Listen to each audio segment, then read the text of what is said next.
Mysteries of Christ. So, the mysteries of Christ is heavenly and earthly.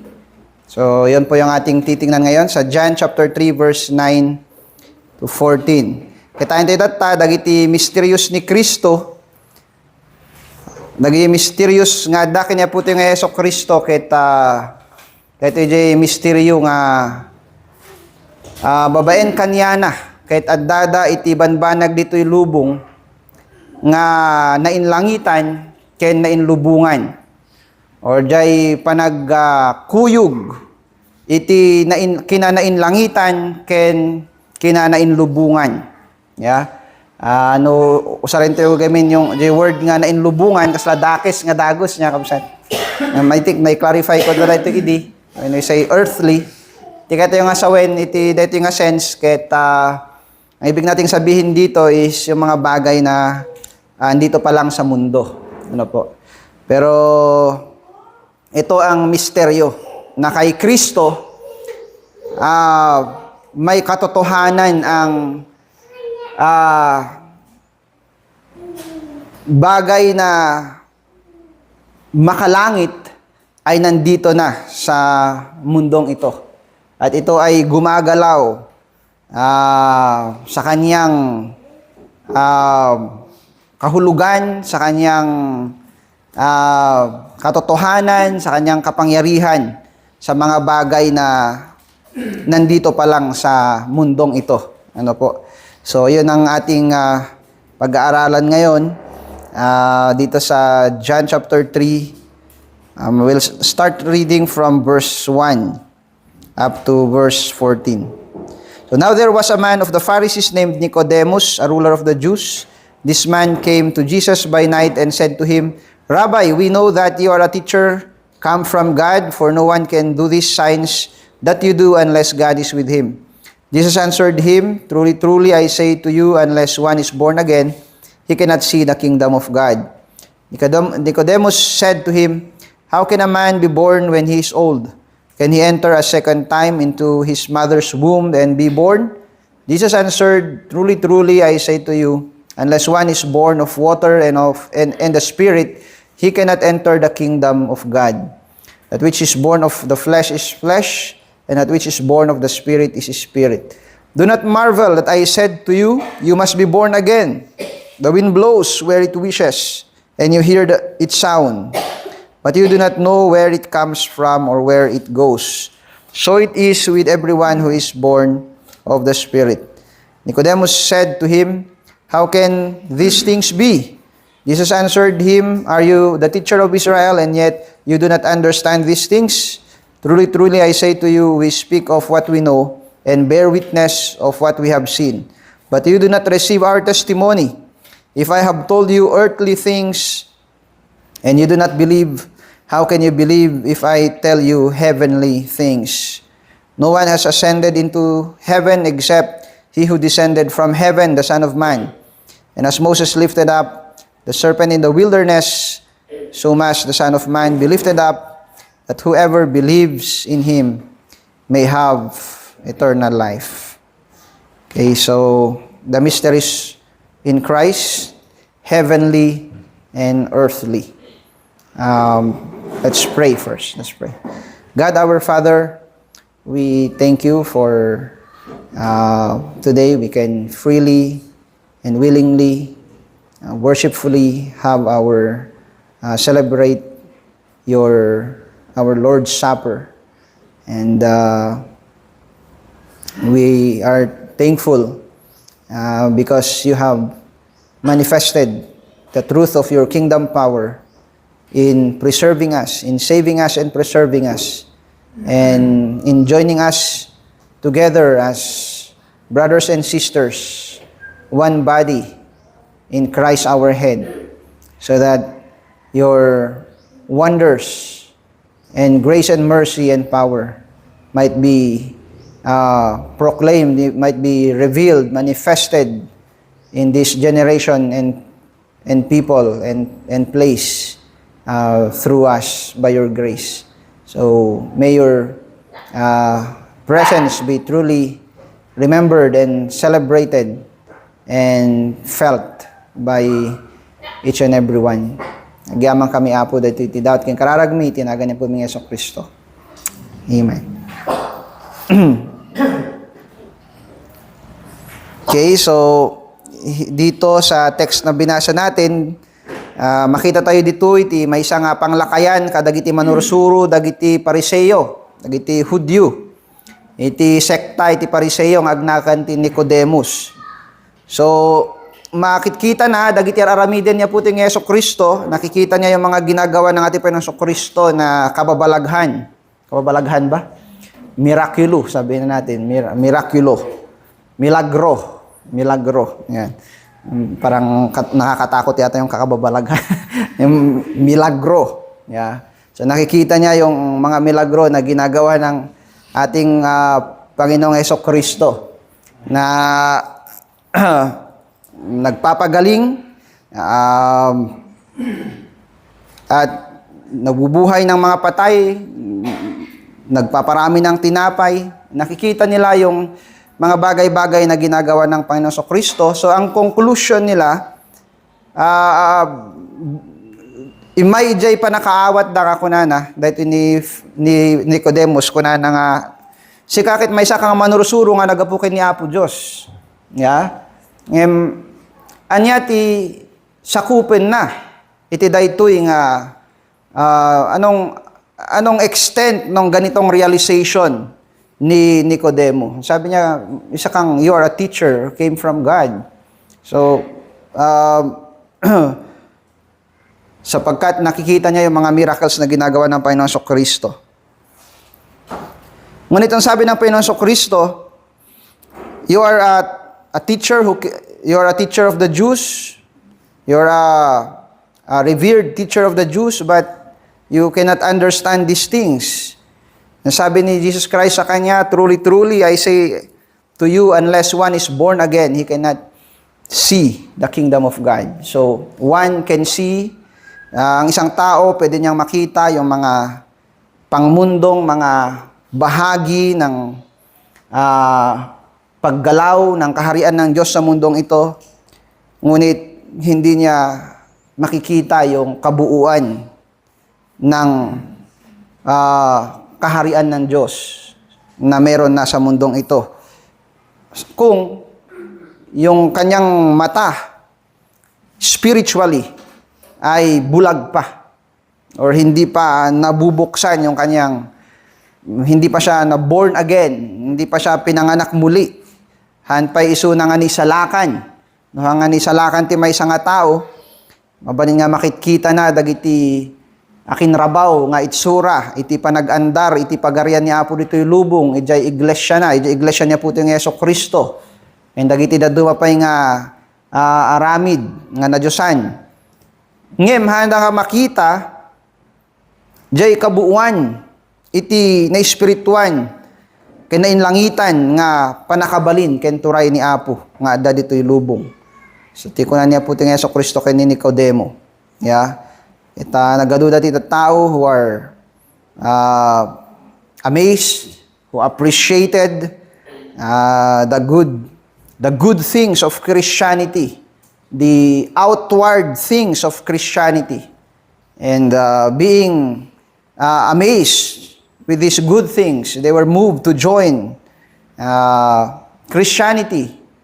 I remember that one Methodist guy who we met in Baguio, whose work is, he's a philanthropist.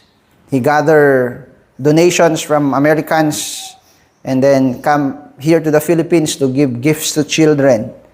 And while I'm conversing to him, he said, I once was a Methodist. My parents are devout Methodists. But when I grew up, I came to realize that there were so much about religious work, and they forsake helping the poor, the works of philanthropy. And so he said, I got discouraged and I moved out from religion. And he's still a believer of God, but he don't believe in church anymore. I just want to give gifts to children. Yeah, and it's so sad to see people like that. May be able to see the good things in religion, in Christianity, the outward things, but we are not able to see the heavenly part, the heavenliness of it, the spirituality in it, the Spirit at work, and they just get to appreciate the outward thing. But Jesus Christ said, unless you be born again, be born in the Spirit, you will not see the kingdom of God. And this is one great truth in the message of our Lord Jesus Christ, that in His coming, iti iyaay niya po ito yung Yeso Kristo dito'y lubong, inumay na daytoy nga realidad, inumay na daytoy nga misteryo, nga haan nga mailangaan, iti tao nga natay na espirituan. Iso ako nato yung nga misteryo. Han nga gaputa, daytoy nga banag ket awan pulos ti nakakit-kita, nakaamam mo, idi, Old Testament, or whatever, haan, di ket adda nga realidad, adda nga reality, but it is hidden in the eyes of many. It is hidden in the eyes of those who do not believe. It is hidden in the eyes of the unconverted, of the unregenerate, nakahanga makita dagitihan nga naisalakan. Dahil tikit may isa nga nagdakilan nga kinapudno kanya puti ng Yeso Kristo. Ngayon umay na dito'y lubong. So nga, isa tikat ko nga kitain tayo, iti talo nga banag, umuna, ijay persona niya puti ng Yeso Kristo. Heavenly and earthly. In the person of our Lord Jesus Christ. Idi may niya puti ng Yeso Kristo dito'y lubong, naglasag iso na nga tao, nga slakada tayo. There is no denying of the humanity of Christ. He took the form of man. As our forefathers say, fully man. Fully man. That is the best nga, I think, nga theological nga term nga mayat nga usarin tayo. Inala na iti fullness, iti humanity. Dohan nga nagapuiso na kin ni Adan, ngem inala na iti kinatao tayo. Kitana nga inlibak, indinay iti anyaman, nga attribute iti kinatao tayo. Nagnaiso na dito'y lubong akas may nga tao nga masapul na nga agdependar ken ni Apo Dios. Masapul na nga idalan iti Espiritu Santo. Kayso ti inbiyag ni Apo ting Yeso Kristo dito'y lubong, nakipagnaiso na kada tayo. Akas may isa kada tayo. Na ngem, iti may isa nga banda, han nga kagudwa, kapsat iti kinapudno, but iti may isa nga kinapudno mo lang, niya po tayo nga Heso Kristo, ket Diyos. Isuna ni Yahweh, isuna ni Jehovah, isuna iti Diyos nga namarswa, iti sa kalubungan, imay isuna dito'y lubong, ket nakipagbiag, akas may isa, kada tayo. Iso nga kitain tayo niya po tayo ng Yeso Kristo. Makita tayo iti kinapudno kabsat nga iti Diyos ket adda nga nakipagtaeng kada tayo. Ma-realize tayo iti, ma-internalize tayo iti kinapudno nga iti Diyos ket nakipagtaeng kada tayo. Anya ano ang kahulugan nito? Ano ang sinasabi nito? Mga kapatid, ang tao na iniwan sa kanyang sarili, ang tao na iniwan ng Diyos, ay impyerno yan. Kung ang mundo ay iniwan ng Diyos,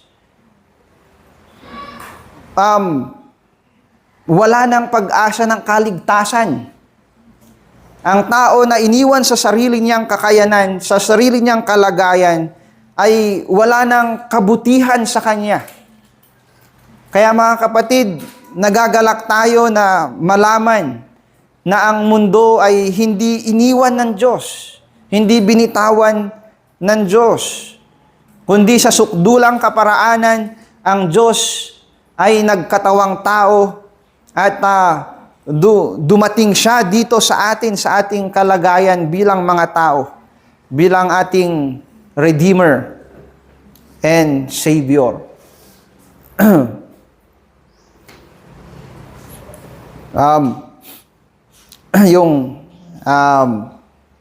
Yung mga anak ni Adan ay hindi pinabayaan ng Diyos.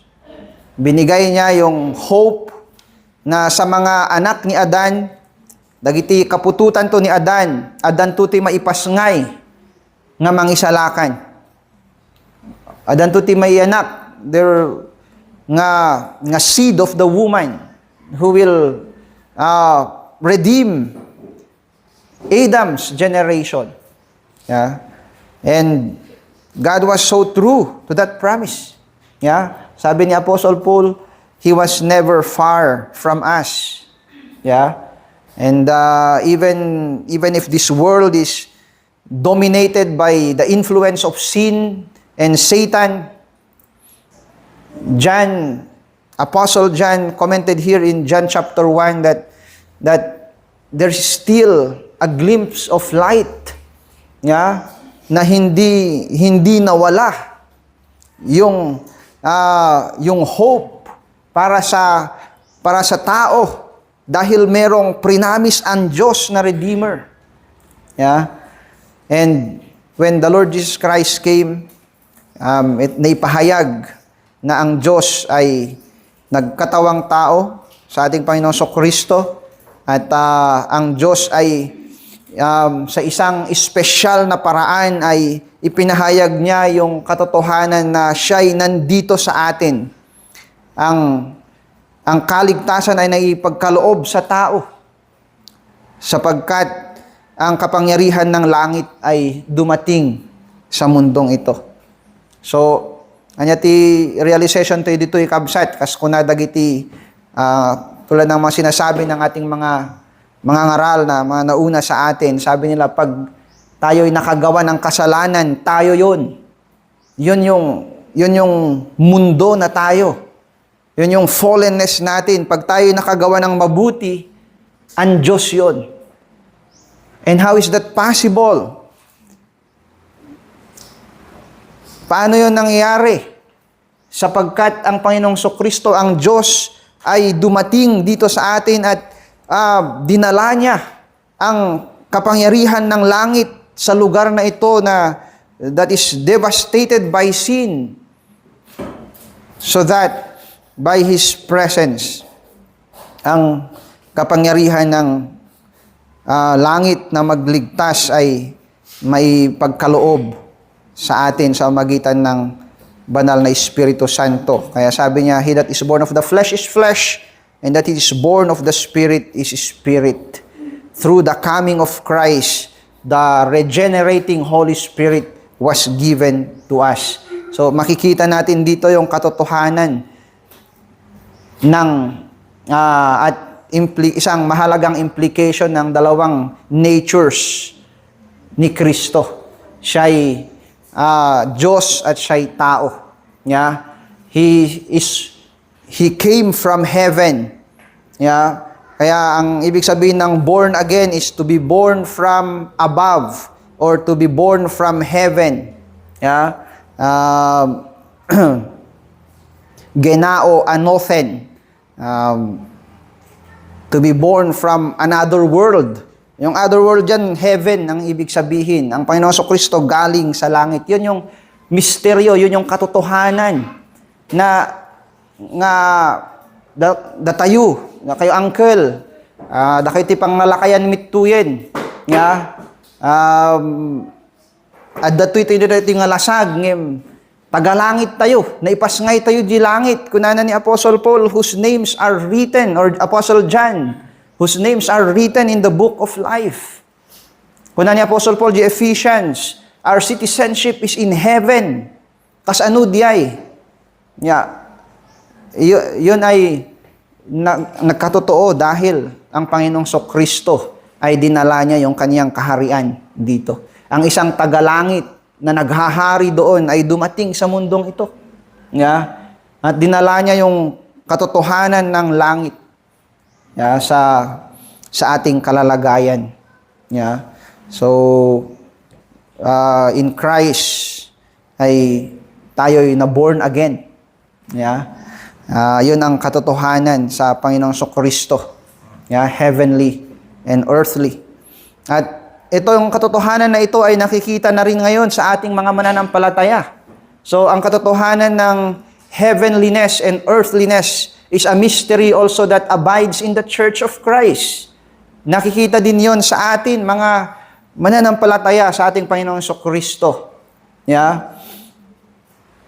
Nandito pa lang tayo sa mundong ito, pero tulad ng sinabi ni Apostle Paul na na-mention natin kanina, our citizenship is in heaven, in Ephesians. Yeah? Ang citizenship natin ay sa langit. Nandito tayo sa mundong ito. We are like pilgrims sa mundong ito. But the realities of our pilgrimage is undeniable. They are true. But more than that, ay hindi po tayo taga-mundo lang, tayo ay taga-langit. At we are being upheld by a heavenly economy, the spiritual kingdom by the Holy Spirit of God who is present with us. Yeah? Kaya, mga kapatid, the world may look down on us. It's okay. Yeah?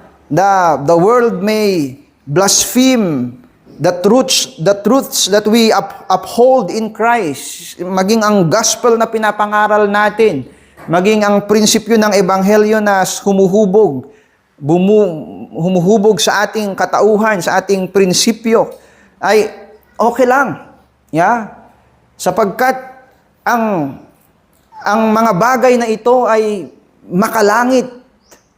Alam natin na ito'y higit, malayong higit sa espiritu at prinsipyo na nagro-rule sa mundong ito.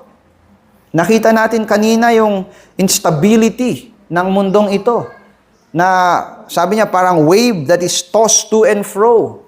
Sabi ni James, ganun ang tao sa mundong ito. Pag nakita niya yung kung anong trend, dito nga ako. Ito ang katotohanan ko ngayon. I will anchor my life here. And then, sooner or later, nag-crumble yung kanyang prinsipyo or yung kanyang paninindigan. Lipat na naman, dito na naman tayo. Walang tiyak na katotohanan. Ngunit tayong mga mananampalataya sa Panginoong Kristo, yung buhay natin, ang JJ, panakabalin tayo. Ken ni Kristo nga agtugtugaw, ijay trono na ijay langit. Iso nga, nainlubungan tayo man, datoy tayo dito'y lubong, ngayon nainlangitan tayo, kabsat. Yeah? Nainlubungan tayo, iti galad. Iso tinasken. Nainlubungan tayo, ti kapanunutan. Nainlangitan tayo, ti kapanunutan, kunakuma. Nainlangitan tayo, ti motibo. Taiso iti realidad, iti kinatao tayo, barbaro tayo nga paraswa, na ipasngay tayo, iti Espiritu Santo. Yeah? So nga hantayo man nga excel, iti tayo nga lubong in the means of wealth and power. That is not the way na naipapahayag yung heavenly kingdom that upholds us, but in righteousness and in power of the Holy Spirit. Yeah.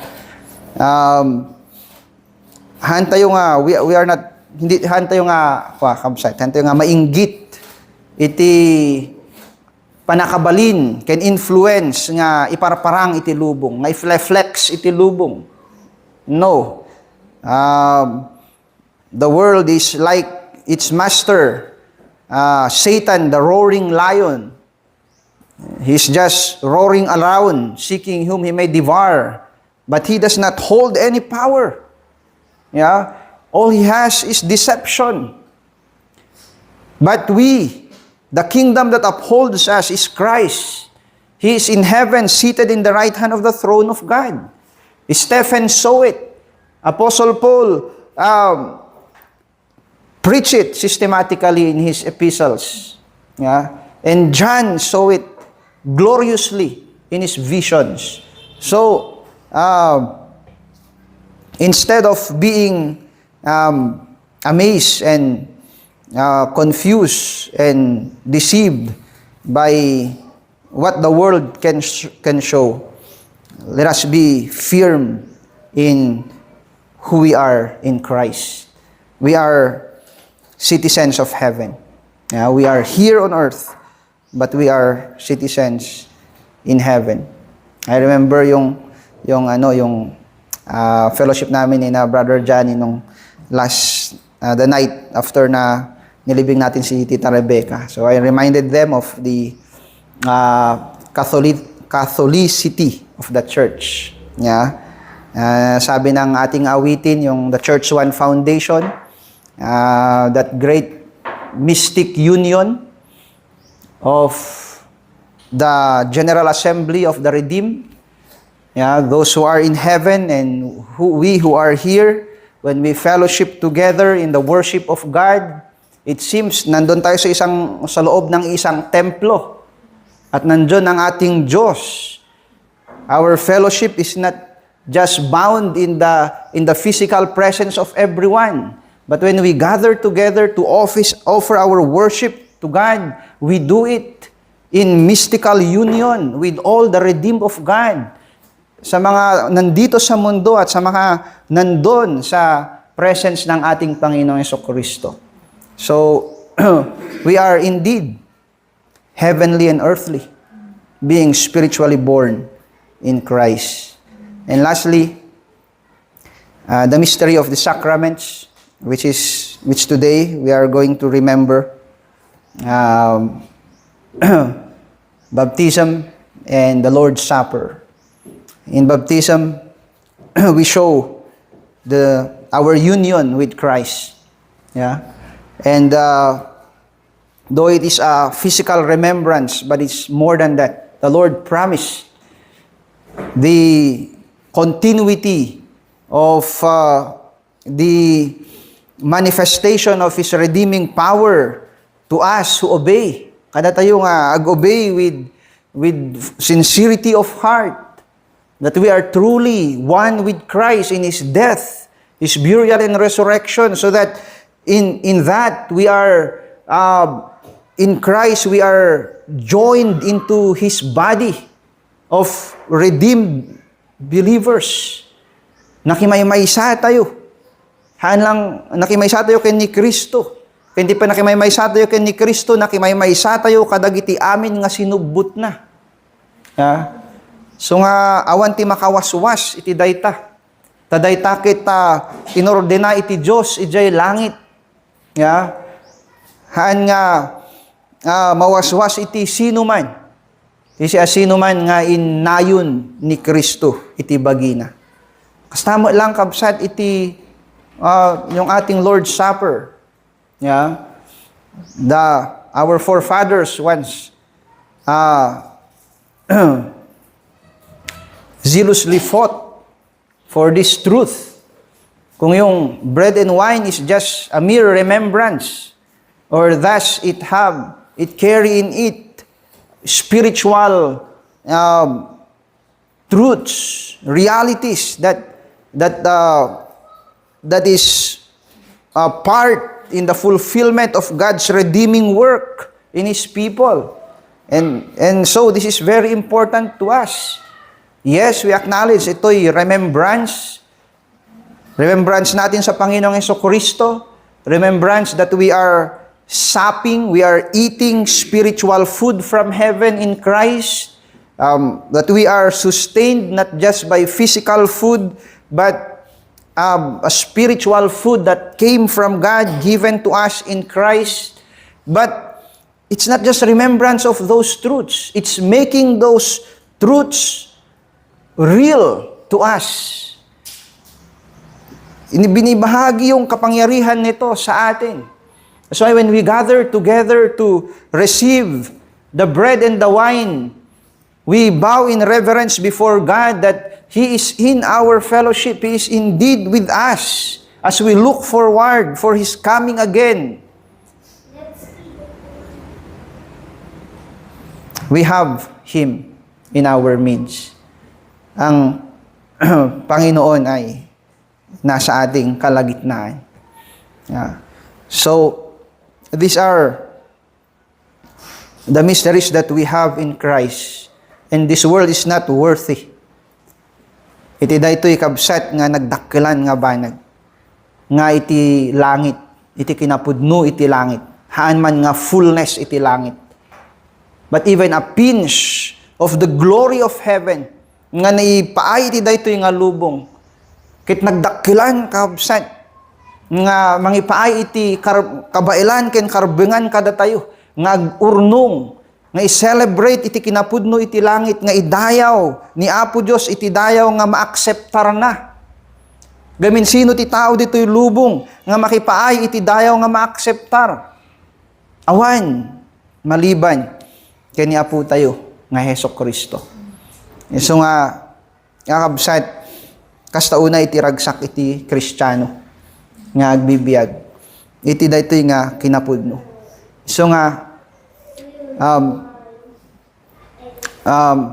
kahit ko nga, i-remind man yan iti church, website, nga umay iti baro nga tawin, nakas lumabas iti maysa. Kit niapo iti nang uphold kada tayo, tinarigagay tayo mat, nga agbiag, nga manurot kanya na. And greater more, ma-realize tayo kuma. Nga ureda tayo dito yung lubong, adadayo nga nadaydayag iti gloria iti langit nga pudno nga adda kada tayo. Iti pagarian nga natanok ken nainlangitan isu pagkamangan tayo kabsat. Isu iti mga uphold kada tayo. Manakgarod hanga daytoy nga lubong iti en tinamnama tayo. Kaya tayo nga makatulong ditoy. Kaya tayo nga agsilaw ditoy. To preserve communities, to preserve civilization, for the salvation of many. But we know that our hope is not in this world. This world will be, sabi ng hymn writer natin, God will fold it, the sky, God will fold it like a garment. This world, all the elements will be melt and will never be seen again. Merong bagong langit at lupa na inihanda ang Panginoon para sa atin. Ngunit gusto nating maging liwanag sa panahong ito.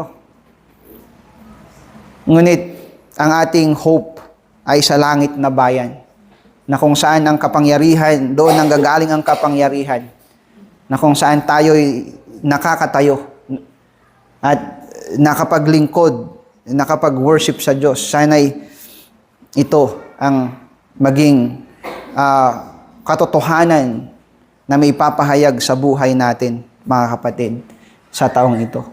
Habang tayo nagpapatuloy na nagtitipon-tipon para i-celebrate ang sacrament of Lord's Supper.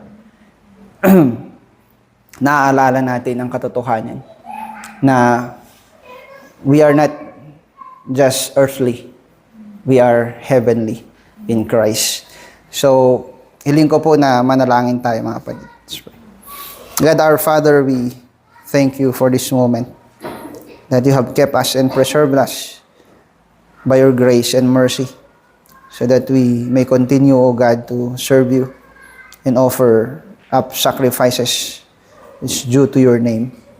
May your name be honored and glorified in the midst of your redeemed. And we pray that you would be, your presence would be truly felt by your people as we come to you, O God, in this ordinance, in this sacrament of our Lord's Supper. May your name be honored, and may you bring it back to your people so that they may increase in their faith and love to you, O God. Thank you, and we pray this in Christ's praise name. Amen. Okay, so